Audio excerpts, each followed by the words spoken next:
Ay naku, buhay OFW talaga. Minsan, nakakalungkot din kaya.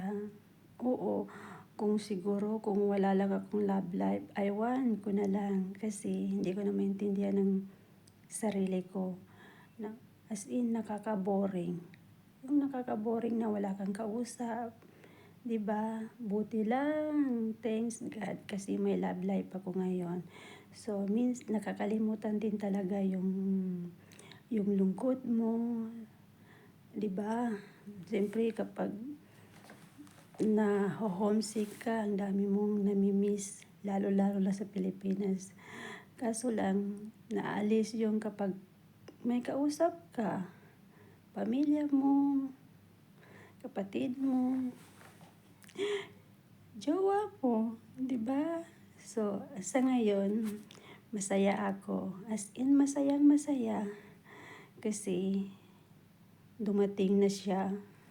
Kaya salamat, salamat sa universe, salamat kay God, salamat sa lahat, 'di ba?